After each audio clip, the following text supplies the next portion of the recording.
ויאמר משה אל בני ישראל ראו קרא אדוני בשם בצלאל בן אורי בן חור מטה יהודה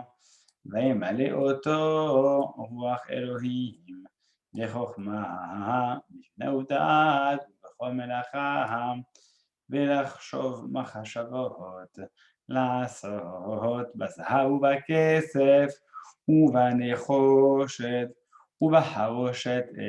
אבן למלות ובחרושת עץ לעשות בכל מלאכת מחשבת ולהורות נתן בליבו והוא ואהוליאב בן אחיסמך ממטה דן מילאותם חוכמת לב לעשות במלאכת חרש וחושב ורוקם בתכלת ובארגמן בתולעת השני ובשש והורג עושה כל מלאכה וחושבים מחשבות ועשה בצלאל ואהוליאב וכל איש חכם לב אשר נתן אדוני חוכמה ותבונה בהמה לדעת לעשות את כל מלאכת עבודת הקודש לכל אשר ציווה אדוני.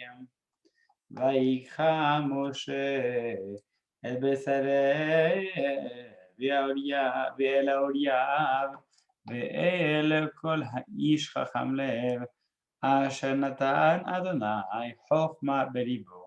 כל אשר נשאו ליבו לקרובה אל המלאכה לעשות אותה ויקחו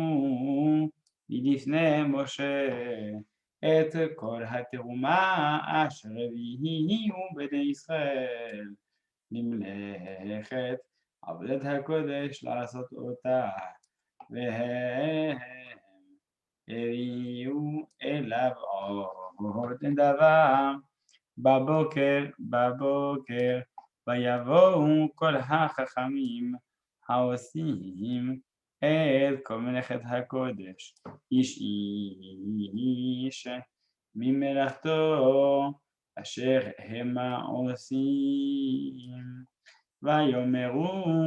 אל משה לאמור מרבים העם להביא מידי העבודה למלאכה אשר ציווה אדוני לעשות אותה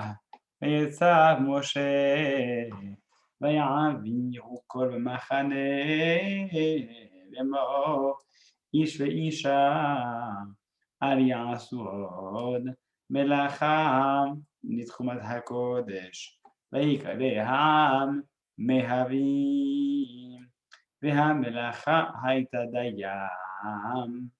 לכל הבהמה לעשות אותה והותר